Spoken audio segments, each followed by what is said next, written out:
اللہ تعالیٰ نے جو انسان پیدا کیے ہیں ان کے مزاج مختلف.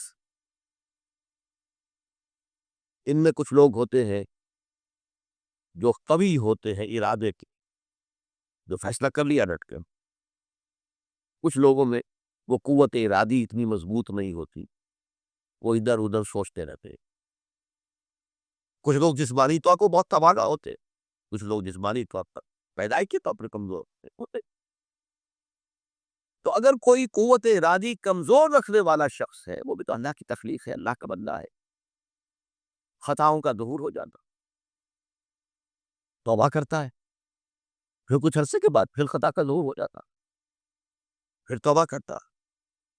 تو ہم تو یہ سمجھیں گے کہ ایک حد کے بعد پھر اس کی توبہ قبول نہیں ہونی چاہیے. لیکن حدیث سنیے، وعن ابی ہریرہ رضی اللہ تعالی عنہ قال قال رسول اللہ صلی اللہ علیہ وسلم ان عبدا اذنب ذنبا، یقیناً ایک بندہ جو ہے وہ ایک گناہ کرتا ہے. فقال، پھر وہ کہتا ہے رب، اے میرے پروردگار، اذنبت فاغفر، مجھ سے گناہ ہو گیا ہے، مجھے معاف فرما دے. فقال ربہ، تو پروردگار یہ کہتا ہے عالم عبدی ان لہ ربا یغفر الذنب ویأخذ به، میرا یہ بندہ یہ جانتا ہے کہ اس کا ایک رب ہے جو گناہ معاف بھی کر سکتا ہے اور سزا دے بھی سکتا ہے.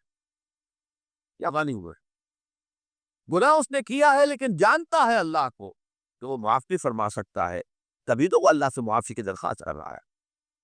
اس کے اس جاننے کی بنیاد پر، اس کے اس علم کی بنیاد پر، اس کے اس ایمان کی بنیاد پر فرمایا غفرت لعبدی، میں نے اپنے بندے کو معاف کر. ثم بکسا ماشاء اللہ، پھر وقت گزرا جتنا کہ اللہ نے چاہا. ثم اذنب ذنبا، پھر اس سے گناہ ہو گیا. فقال رب اذنبت ذنبا فاغفر، پھر کہتا ہے پروردگار مجھ سے گناہ ہو گیا، پھر مجھے معاف فرما دے.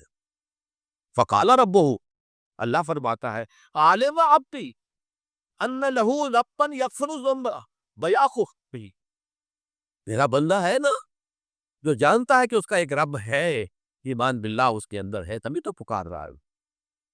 اور یہ بھی جانتا ہے کہ وہ گناہ معاف بھی کر سکتا ہے اور چاہے تو پکڑ بھی سکتا ہے، سزا بھی دے سکتا ہے.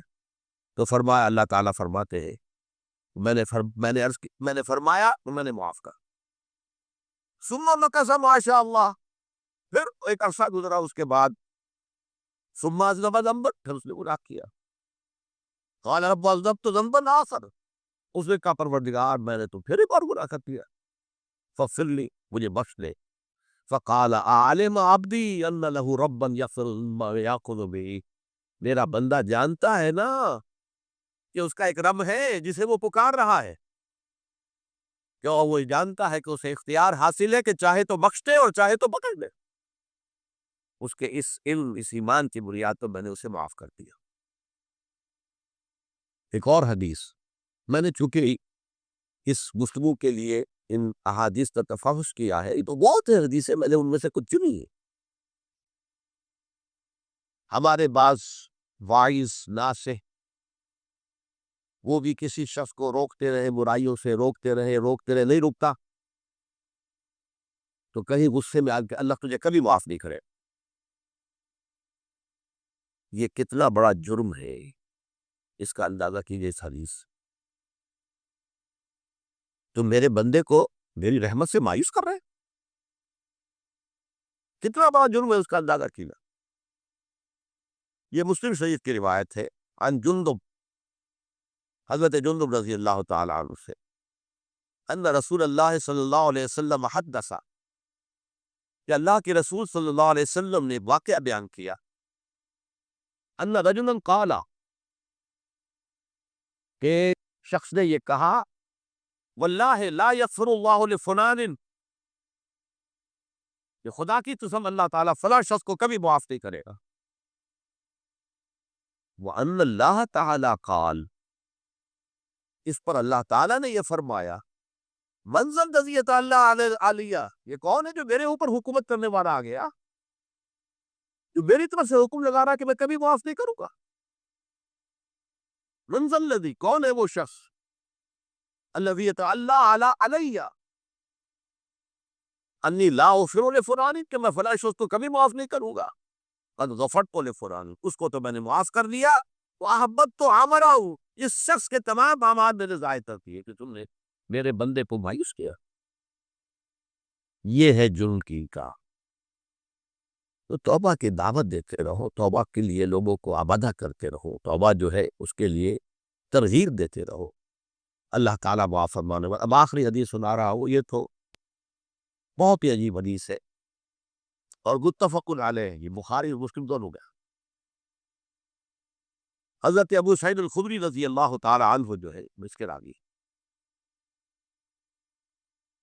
حضور نے فرمایا کان فی من کان قبلکم رجل قتل 99 نفسا، تم سے پہلے جو امت تھی بنی اسرائیل گویا کہ ان کا ذکر ہے، اس میں ایک آدمی ایسا تھا جس نے 99 قتل کیے تھے۔